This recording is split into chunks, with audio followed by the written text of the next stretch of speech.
जय श्री कृष्ण। आप सभी को हमारा नमस्कार। आज की इस वीडियो में हम मार्गशीर्ष माह के महात्म्य का 13वां अध्याय सुनेंगे।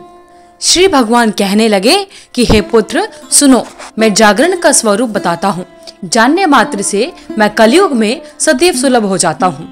एकादशी के दिन जागरण के 26 लक्षण बताए गए हैं, जो कि गायन, वादन, नृत्य, पुराण पढ़ना, धूप दीप जलाना, नैवेद्य, पुष्प, गंध और उपटन चढ़ाना, फलों का समर्पण, दान, इंद्रियों पर संयम, सत्य निद्रा का अभाव, उल्लास, मेरी पूजा, अद्भुत प्रदर्शन, उत्साह, पाप कर्मों का परित्याग, आलस्य, परिक्रमा, साष्टांग प्रणाम करना, अत्यंत प्रसन्न मन से निराजन का अनुष्ठान और हे परम भाग्यशाली भक्त को प्रत्येक 3 घंटे के बाद आरती करनी चाहिए।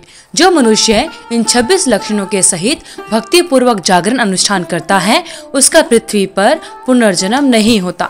जो मनुष्य इस प्रकार धन के व्यय में अतिमित व्ययता न करते हुए भक्ति पूर्वक इस प्रकार जागरण का अनुष्ठान करता है, वह मुझ में लीन हो जाता है। जो लोग मेरे अर्थात एकादशी के दिन में सोते हैं, उन्हें कलयुग का सर्प डसता है। वे जागरण नहीं करते क्योंकि वे माया के पाश में हुए हैं।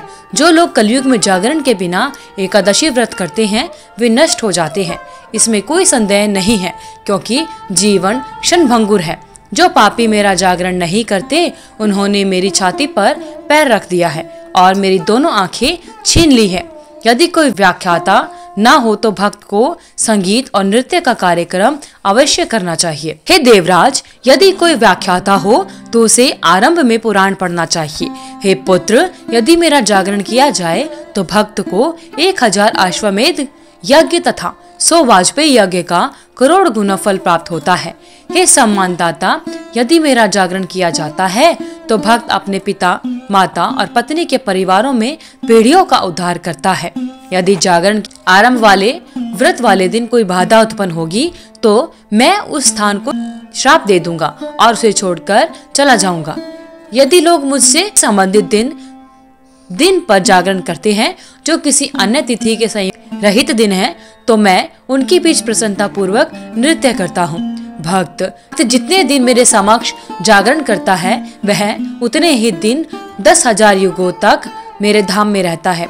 एकादशी के दिन जागरण किए बिना चावल के पिंड अर्पित करने, तीर्थों पर जाने या अनेक यज्ञ करने से भी पितरों को मोक्ष नहीं मिलता। जागरण करते समय यदि कोई मनुष्य फूलों से मेरी पूजा करता है, तो उसे प्रत्येक फूल के लिए 1 अश्वमेध यज्ञ का फल प्राप्त होता है। हे पुत्र, यदि कोई मनुष्य मेरे जागरण के समय रात्रि में दीपदान करता है, तो उसे प्रतिक्षण 10,000 गायों के दान का फल प्राप्त होता है। यदि कोई जागरण के समय नैवेद्य के रूप में आहुति देने योग्य भोजन अर्पित करता है, तो उसे धान के पर्वत के दान के समान पुण्य की प्राप्ति होती है। हे चतुर्मुख, यदि कोई मनुष्य मेरे जागरण के समय अच्छी तरह से पका हुआ सुसज्जित भोजन तथा विभिन्न प्रकार के फल अर्पित करता है, तो उसे 100 गायों के दान का फल प्राप्त होता है। यदि मेरा भक्त मेरे जागरण के दिन कपूर के साथ पान का बीड़ा दान करता है, तो वह 7 महाद्वीपों वाली पृथ्वी का अधिपति बन जाता है। हे देवराज, जो मनुष्य मेरे जागरण के समय फूलों का मंडप बनाता है, वह पुष्पक नामक हवाई रथ पर बैठकर मेरे लोक में विचरण करता है। हे पुत्र, यदि कोई मनुष्य मेरे जागरण के समय कपूर और सुगंधित गोंद के साथ धूप अर्पित करता है, तो वह 1,00,000 जन्मों से उत्पन्न पापों को भस्म कर देता है। जो मनुष्य मेरे जागरण के समय दही, दूध, घी और जल से मुझे स्नान कराएगा, वह यहाँ सभी सुखों का उपभोग करके अंत में परम गति को प्राप्त करेगा। जो मनुष्य दिव्य वस्त्र और विभिन्न प्रकार के फल अर्पित करता है, वह वस्त्र में धागों की संख्या के अनुसार दीर्घ काल तक स्वर्ग में रहता है। जो मुझे स्वर्ण और रत्नों के आभूषण अर्पित करता है, वह 7 कल्प तक मेरी गोद में रहता है। वह मेरा प्रिय है। रात्रि में जागरण करते समय यदि कोई भक्त मुझे गाय के दूध से बना घी का दीपक अर्पित करके जलाता है, तो उसे प्रतिक्षण 10,000 गायों का दान के समान फल प्राप्त होता है। हे चतुर्मुख, यदि कोई भक्त मेरे जागरण के समय कपूर सहित दीपक जलाकर निराजन संस्कार करता है, तो उसे गौ में गाय दान करने का फल प्राप्त होता है। जो मनुष्य दीपदान करता है, नृत्य गीत का आयोजन करता है और मेरी पूजा करता है, उसे 100 व्रतों, 100 यज्ञों और सैकड़ों दानों के समान फल की प्राप्ति होती है। जो पुरुष स्वयं गीत रचता है तथा बिना लज्जा के गाता और नाचता है, वह क्षण मात्र में ही 1 करोड़ यज्ञों का फल प्राप्त कर लेता है। जो मेरे जागरण के दौरान गीत और नृत्य का निषेध करता है, उसे रौरव नरकों में 60,000 युगों तक पकाया जाता है। जो लोग जागरण में नाचने वाले पुरुष के पास जाते हैं, उन्हें धर्मराज उड़ा देते हैं, वे मुक्त हो जाते हैं और मेरे लोक को प्राप्त होते हैं।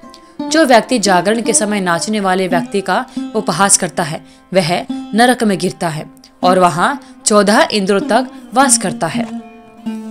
जो व्यक्ति मेरे जागरण के दौरान भक्ति पूर्वक पुस्तक पढ़ता है, वह उतने ही युगों तक मेरे सानिध्य में रहेगा। विद्वानों ने परिक्रमा का जो फल बताया है, वह 4 करोड़ यज्ञों से भी नहीं मिलता। हे पुत्र, जो व्यक्ति मेरे जागरण के समय मेरे सामने दीप जलाता है, उसे 10 करोड़ हवाई रथ प्राप्त होते हैं और वह कल्प के अंत तक स्वर्ग में रहता है।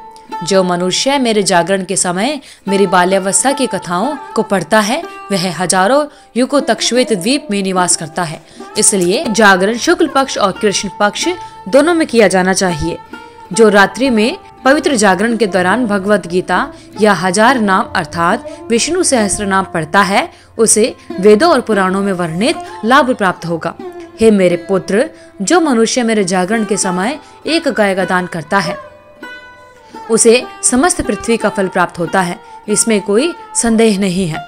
हे मेरे पुत्र, पृथ्वी पर सबसे बड़ा पुण्य कर्म द्वादशी के दिन जागरण करना है। यह तीनों लोकों में सुप्रसिद्ध है। जो लोग मानसिक, मौखिक और शारीरिक रूप से जागरण करते हैं, वे मेरे संसार से कभी वापस नहीं आते। जो मनुष्य लोगों को जागरण करने के लिए प्रेरित करता है और स्वयं रात्रि में जागरण करता है, वह सम्राट बनता है। हे पुत्र, मैंने जो कहा है वह सत्य है। जो लोग रात्रि में जागरण करते थे, उन्हें कुकुत्स्थ अपनी क्षमता के अनुसार दान देकर सम्मानित करते थे। उन्हें दुर्लभ राज्य की प्राप्ति होती थी। ब्राह्मण गायक, वाद्य बजाने वाले तथा नृत्य करने वाले नर्तकियां सहित मेरे सनातन लोक को जाते हैं। हे श्रेष्ठ मुनि, दुष्ट तथा दुष्ट योनियों से उत्पन्न हुए समस्त प्राणियों में जो लोग कल्याण की इच्छा रखते थे, उन्होंने जागरण करके पृथ्वी का प्रभुत्व प्राप्त किया। चांडाल भी जो कामनाओं से मुक्त थे, उन्होंने जागरण के द्वारा मोक्ष प्राप्त किया। जो लोग मेरा जागरण करते हैं, उनमें जाति भेद नहीं रहता। कलयुग में ध्यान पवित्र करने वाला नहीं है। कलयुग में गंगा का जल भी पवित्र करने वाला नहीं है। कलयुग में मेरे जागरण को छोड़कर कोई भी जप पवित्र करने वाला नहीं है। जब द्वादशी का दिन आता है, तो जो लोग जागरण करते हैं, वे कलयुग में निसंदेह धन्य हैं। उन्होंने अपना कर्तव्य पूरा कर लिया। इस मनुष्य लोक में किसी भी मनुष्य को द्वादशी के व्रत का विरोध नहीं करना चाहिए, अन्यथा वह अपने परिवार की पिछली तथा भावी पीढ़ियों को अवश्य ही नरक में डाल देगा। यदि अनेक पुत्र उत्पन्न हो तो क्या लाभ, एक ही पुत्र होना अच्छा है। सद्गुणों से युक्त हो तथा जो द्वादशी के दिन जागरण करके सभी पितरों का उद्धार कर दे। यदि कोई मनुष्य मेरे द्वारा वर्णित जागरण के महात्म्य को भक्ति पूर्वक पढ़ता है, तो द्वादशी के दिन उत्पन्न उसका पुत्र उसके कुल की 100 पीढ़ियों का उद्धार कर देता है। हे पुत्र, यदि जागरण का अनुष्ठान किया जाए तो निषिद्ध स्त्रियों के पास जाने का पाप और निषिद्ध भोजन करने का पाप नष्ट हो जाता है। हे चतुर्मुख, यदि द्वादशी के दिन रात्रि में जागरण किया जाए तो अनजाने में किया गया पाप, जानबूझकर किया गया पाप, पूर्व जन्म में किया गया पाप तथा इस जन्म में किया गया पाप, ये सब नष्ट हो जाते हैं। उसके सारे कार्य सिद्ध हो जाते हैं। उसके द्वारा सोची गई प्रत्येक बात सिद्ध हो जाती है। केवल द्वादशी के दिन जागरण करने से मनुष्य मोक्ष प्राप्त कर लेता है।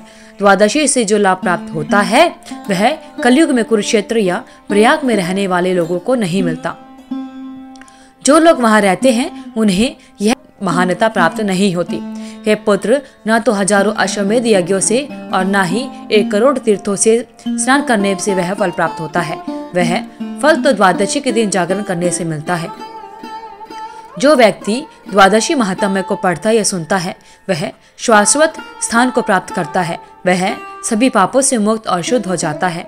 सभी दुष्ट ग्रह उसके प्रति सदैव सौम्य रहते हैं अब उसे अपनी संतान से कभी वियोग नहीं होता।